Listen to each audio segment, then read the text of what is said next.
కర్నూలు జిల్లా ఆతోని municipal complex లో తమకు షాపులు కేటాయించాలని సబ్ కలెక్టర్ కు బాధితులు వినతి పత్రాన్ని ఇచ్చారు. వేలంపాట దక్కించుకొని మున్సిపాలిటీకి 4 కోట్లు చెల్లించామని కేవలం 10% పనులు పూర్తి చేసి అర్ధాంతరంగా నిలిపివేశారన్నారు. నిర్మాణాలు పూర్తి చేసి ఇవ్వకపోవడంపై షాపు యజమానులు ఆగ్రహాన్ని వ్యక్తం చేశారు. ఏడాదిన్నర కావస్తున్నా తమకు షాపులు కేటాయించలేదని తెలియజేశారు.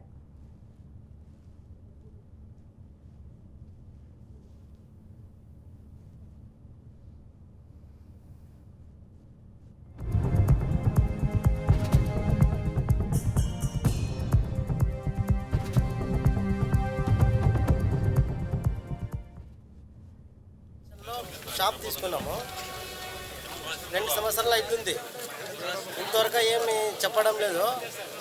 డబ్బులు కట్టినాక వడ్డీకి తెచ్చి కట్టినాం. చాలా ఇబ్బంది అవుతుంది సార్. పని జల్లి చాలు ఉన్నట్లు చేయండి.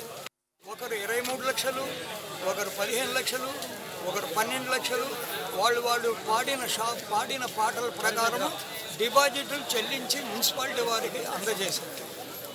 ఎంతమంది సార్? 60 మంది. ఒక్కొక్కరు ఎంత కట్టినారు?